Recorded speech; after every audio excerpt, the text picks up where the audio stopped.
Hello বন্ধুরা, সবাই কেমন আছো? আশা করছি সবাই ভালো আছো। আজকে কি মেনু রান্না হচ্ছে সেটাই তোমাদের সাথে শেয়ার করব। এখানে সব সবজি আমরা কেটে ধুয়ে রেখে ফেলেছি, এবার রান্না করা শুরু করব। তো আজকে মেনুতে কী হচ্ছে ভিডিওটা স্কিপ না করে তোমরা পুরোটাই দেখো, নাহলে বুঝতে পারবে না। চলো আজকের মেনুতে আমাদের কী আছে তোমাদের সাথে একবার শেয়ার করে নিই। চলো,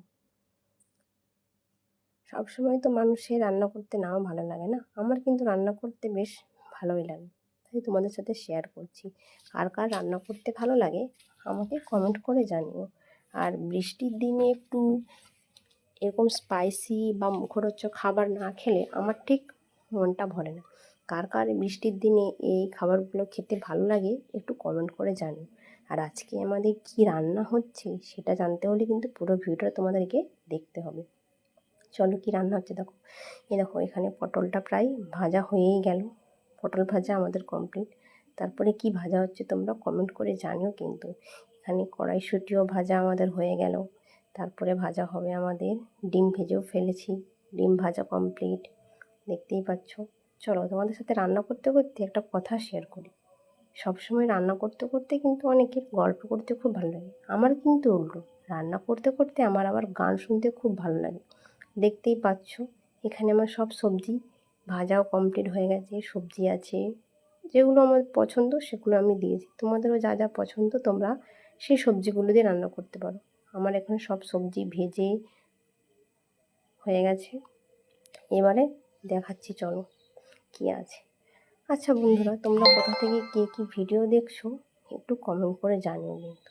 আর ভালো লাগলে অবশ্যই শেয়ার কমেন্ট করো। সবজি তো ভাজা কমপ্লিট, এরপরে কি হচ্ছে চলো তোমাদেরকে দেখাই। চলো দেখতে পাচ্ছ কড়াইতে তেল দিয়ে দিয়েছি, তেলের উপরে আমি আমার যেগুলো পছন্দ সেই অনুযায়ী আমি ফোড়ন দিয়ে দেবো। তোমাদের যা যা ভালো লাগে সেটাই দেবে। আজকে কিন্তু আমাদের স্পেশাল খাবার রান্না হচ্ছে, সেই স্পেশাল খাবারটা কি তোমরা নিশ্চয়ই দেখতে পাচ্ছ। আজকে আমাদের খিচুড়ি রান্না হচ্ছে, বুঝতে পারলে বন্ধুরা। আর আমার বৃষ্টির দিনে খিচুড়ি খেতে খুবই ভালো লাগে। কার কার এই বৃষ্টির দিনে খিচুড়ি খেতে ভালো লাগে একটু কমেন্ট করে জানিও কিন্তু। এখানে আমি এবার সবজিটা কষে নেব। সবজিটা কষার জন্য ওখানে যা যা আমার পছন্দের মশলা আমি দিয়েছি, তোমাদের যা যা পছন্দের মশলা থাকে তোমরা দিতে পারো, বুঝতে পারলে। আর ভালো করে সবজিটা কষিয়ে নেবো যতক্ষণ না তেলটা ছেড়ে যাচ্ছে মশলা থেকে। যতক্ষণ না তেল ছাড়বে ততক্ষণ আমরা সবজিটা কষিয়ে নেবো। দেখো মশলা থেকে আমার তেল ছেড়ে গেছে, এবার আমি সবজিটা দিয়ে দেবো ওর মধ্যে। দেখা হচ্ছে পরের ভিডিওতে। ভালো লাগলে অবশ্যই লাইক কমেন্ট শেয়ার করে দিও। Tata bye.